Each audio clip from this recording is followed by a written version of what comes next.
লাগলো। আবু তালেব যখন দেখলেন মুহাম্মদ সাল্লাল্লাহু আলাইহি সাল্লামকে হত্যা করতে পারে, তখন তিনি বনি মুত্তালিব, বনি হাশেম নিজের গোত্রের মানুষদেরকে নিয়ে বসলেন। বসার পরে বললেন যে সবাই একটা কথার উপরে অঙ্গীকার করো যে আমরা যে কোনো মূল্যে মুহাম্মদ সাল্লাল্লাহু আলাইহি সাল্লামকে আমরা হেফাজত করব। রাসূল আকরাম সাল্লাল্লাহু আলাইহি ওয়াসাল্লামের বংশের মানুষ এই কথার উপরে কি হলেন? একমত হলেন। তারপর কাফেররা দ্বিতীয় ষড়যন্ত্র করলো। সেটা কি? দ্বিতীয় ষড়যন্ত্র করার জন্য ওরা একটা মিটিং করলো, একটা বৈঠক করলো। বৈঠকে ওরা সিদ্ধান্ত নিল যে মুহাম্মদ সাল্লাল্লাহু আলাইহি সাল্লাম এবং তার সাথে যারা ইসলাম গ্রহণ করেছে তাদের সাথে সব ধরনের সম্পর্ক ছিন্ন করতে হবে। সেখানে তারা অনেকগুলো নিয়ম লেখল। এক, যে মুহাম্মদ সাল্লাল্লাহু আলাইহি সাল্লাম এবং যারা ইসলাম গ্রহণ করেছে মুহাম্মাদের গোত্র, তাদের সঙ্গে অন্য কোনো গোত্রের মানুষ কোনো ছেলে বা মেয়ে বিবাহ দিতে পারবে না। তাদের সাথে কেউ কোনো কিনা বেচা করতে পারবে না। তাদের সঙ্গে কোনো লেনদেন করতে পারবে না। তাদের সঙ্গে কেউ কোনো কথা বলতে পারবে না। একেবারে সম্পূর্ণ তাদেরকে একঘরে করে রাখা হবে। আবু তালেব তখন এই জাবালে আবু কোবাইস পাহাড়ের পাদদেশে শিয়াবে আবি তালেব বলা হয়। শিয়াবে আবু তালেব, আবু তালেবের উপত্যকা। এই জায়গায় মুসলমানদেরকে নিয়ে তিনি একত্রিত হলেন। এই জায়গায় রাসূল আকরাম সাল্লাল্লাহু আলাইহি সাল্লাম এবং সাহাবীরা এই বন্দি অবস্থায় ছিলেন। কেউ তাদের সাথে কথা বলে না, কেউ তাদের কাছে পণ্য বিক্রি করতে পারবে না, কেউ তাদেরকে খাবার দিতে পারবে না।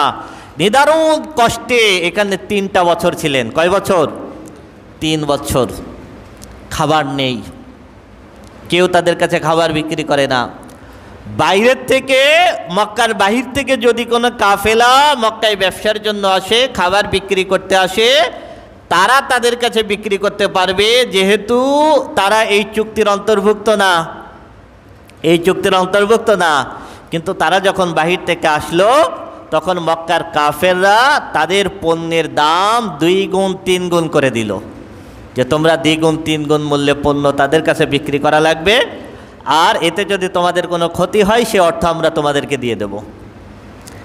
এত চড়া মূল্যে মূল্য নির্ধারণ করা হলো রাসূল আকরাম সাল্লাল্লাহু আলাইহি ওয়াসাল্লাম এবং মুসলমানদের জন্য। তখন সাহাবীরা এই খাবার কিনতে পারলেন না।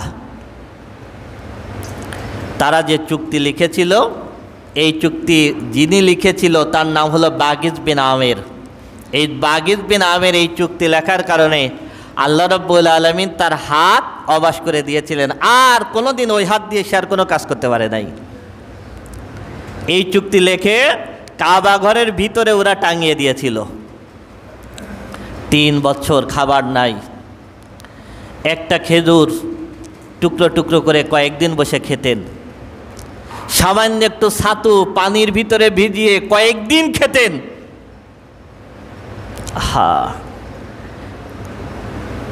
এমনও রয়েতে আছে যে চামড়া, পশুর চামড়া, এই চামড়া রোদ্রে শুকিয়ে সেই চামড়া কুচি কুচি করে সেই চামড়া পানির ভিতরে ভিজিয়ে সেই ভেজানো পানি কয়েকদিন ধরে খেতেন। এই খাবারগুলো যখন শেষ হয়ে গেল, তখন গাছের পাতাপুতি খাওয়া শুরু করলেন। 3 বছর।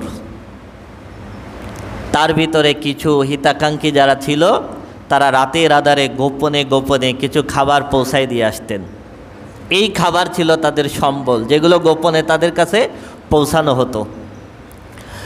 আবু তালেব রাতের বেলায় রাসূল আকরাম সাল্লাল্লাহু আলাইহি সাল্লাম যেখানে ঘুমাতেন, এক জায়গায় ধরেন ঘুমালেন, যখন রাত একটু গভীর হতো তখন আবু তালেব রাতের আধারে রাসূল আকরাম সাল্লাল্লাহু আলাইহি সাল্লামের বিছানা পাল্টিয়ে আরেক জায়গায় ঘুম পড়াতেন, যাতে কাফেররা টের পেয়ে রাসূল আকরাম সাল্লাল্লাহু আলাইহি সাল্লামকে হত্যা করতে না পারে। প্রতিদিন রাত্রে রাসূল আকরাম সাল্লাল্লাহু আলাইহি সাল্লামের বিছানা পাল্টানো হতো, এক জায়গা থেকে আরেক জায়গায় সরাই নিয়ে ঘুম পড়ানো হতো। 3 বছর যখন অতিবাহিত হয়ে গেল, আবু জাহাল কাবা ঘরের চত্বরে কাফেরদেরকে নিয়ে বসা।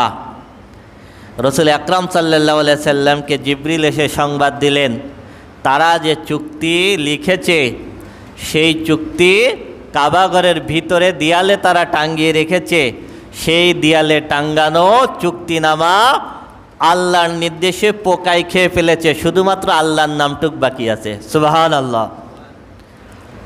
রাসূল আকরাম সাল্লাল্লাহু আলাইহি সাল্লাম এই সংবাদ আবু তালেবকে দিলে আবু তালেব এসে কাবার চত্বরে আবু জাহালের কাছে এই সংবাদ বলতেছে। আবু জাহাল বলতেছে কখনো এটা সম্ভব না, কখনো এটা সম্ভব না। তখন আবু তালেব তখন আবু জাহালকে বলতেছে, আচ্ছা তাহলে তোমার সঙ্গে আমার এখন চুক্তি হবে কি, যদি মুহাম্মাদের কথা সত্য হয় তাহলে তোমরা অবরোধ তুলে নেবে, আর যদি মুহাম্মাদের কথা সত্য না হয় তাহলে আমি কথা দিচ্ছি আমি মুহাম্মাদের নিরাপত্তার জন্য থাকবো না। তখন সবাই কাফেররা বলল হ্যাঁ ঠিক আছে।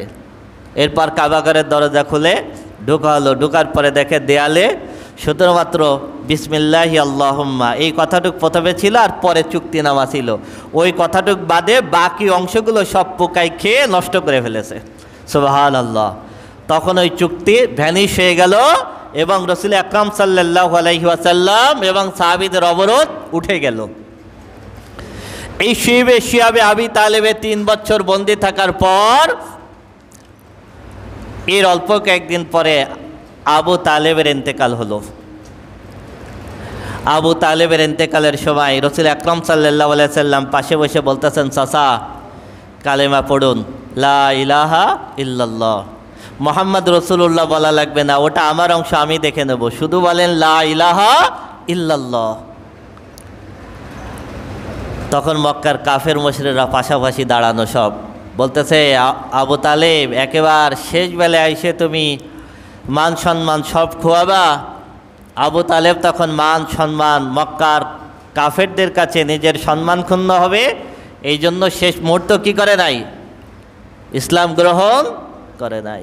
আল্লাহ রাব্বুল আলামিন আয়াত নাজিল করলেন, ইন্নাকা লা তাহদি মান আহবাবতা ওয়ালাকিন্নাল্লাহা ইয়াহদি মান ইয়াশা। আল্লাহ রাব্বুল আলামিন আয়াত নাজিল করলেন, হে রাসূল আপনি যাকে ভালোবাসেন তাকে হিদায়েত আপনি দিতে পারবেন না, বরং হিদায়েত আমি আল্লাহর হাতে, আমি আল্লাহ যাকে ইচ্ছা তাকে হিদায়েত দিব। আবু তালেব ইসলাম গ্রহণ করে নাই। তো রাসূল আকরাম সাল্লাল্লাহু আলাইহি সাল্লাম বলেছেন, জাহান্নামের ভিতরে সবথেকে কম শাস্তি হবে আবু তালেবের। কার? জাহান্নামের ভিতরে সবথেকে কম শাস্তি হবে আবু তালেবের। তো সেই কম শাস্তিটা কি? কম শাস্তি হলো জাহান্নামের ভিতরে আবু তালেবের এই পায়ের তলা, আপনারা দেখবেন পায়ের তলার এই পাতার যে অংশ, আঙ্গুলের নিচের অংশ আর এই গোড়ালি, এর মাঝখানের অংশটা একটু উঁচু না? মাঝখানের জায়গা দাঁড়ালে এই জায়গাটা একটু উঁচু, তাই 2 পায়ের এই যে ভিতরে একটু উঁচু জায়গা পায়ের তলায়, এই 2 পায়ের তলায় 2টা আগুনের কয়লা দেয়া হবে। কি দেয়া হবে? আগুনের কয়লা। এই 2 পায়ের 2টা তলায় 2টা আগুনের অঙ্কারে আবু তালেবের মাথার ঘিলু ফুটন্ত পানির মতো টকবক করবে। এটা হলো জাহান্নামের সর্বনিম্ন শাস্তি, জাহান্নামের সর্বনিম্ন শাস্তি। একটু চিন্তা করে দেখেন, সহ্য করা যাবে? হ্যাঁ, কেউ যদি আপনাকে বলে আপনাকে 1 পাহাড় পরিমাণ স্বর্ণ দেব, 1 সেকেন্ড দুনিয়ার আগুনের ভিতরে দাঁড়ান, কেউ রাজি হবেন? হ্যাঁ, দুনিয়ার আগুনের ভিতরে দাঁড়ান 1 সেকেন্ড, কেউ রাজি হবেন? কেউ তো রাজি হব না। আপনাকে যদি বলা হয় আপনাকে আজকে এই মুহূর্তে আমেরিকার প্রেসিডেন্ট বানানো হবে, 1 সেকেন্ড দুনিয়ার আগুনের ভিতরে দাঁড়ান, কেউ রাজি হব? কিসের পিছনে ছুটতেছি? না পাহাড় পরিমাণ স্বর্ণ পাচ্ছি, না প্রেসিডেন্ট হচ্ছি, অথচ কিছুই তো পাচ্ছি না, অথচ এই দুনিয়ার পিছনে যার কোনো মূল্য নেই, এই দুনিয়ার পিছনে ছুটে জাহান্নামের আগুন কত সাদরে আমরা গ্রহণ করে নিচ্ছি।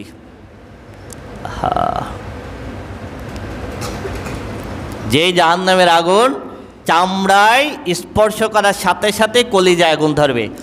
দুনিয়ার আগুনের ভিতরে আপনি আঙ্গুল দিলে আপনার কলিজায় আগুন ধরবে, যে জায়গা দিবেন ওই জায়গা ধরবে, আর জাহান্নামের আগুন স্পর্শ হওয়ার সাথে সাথে দাউ দাউ করে কলিজা ধরে যাবে।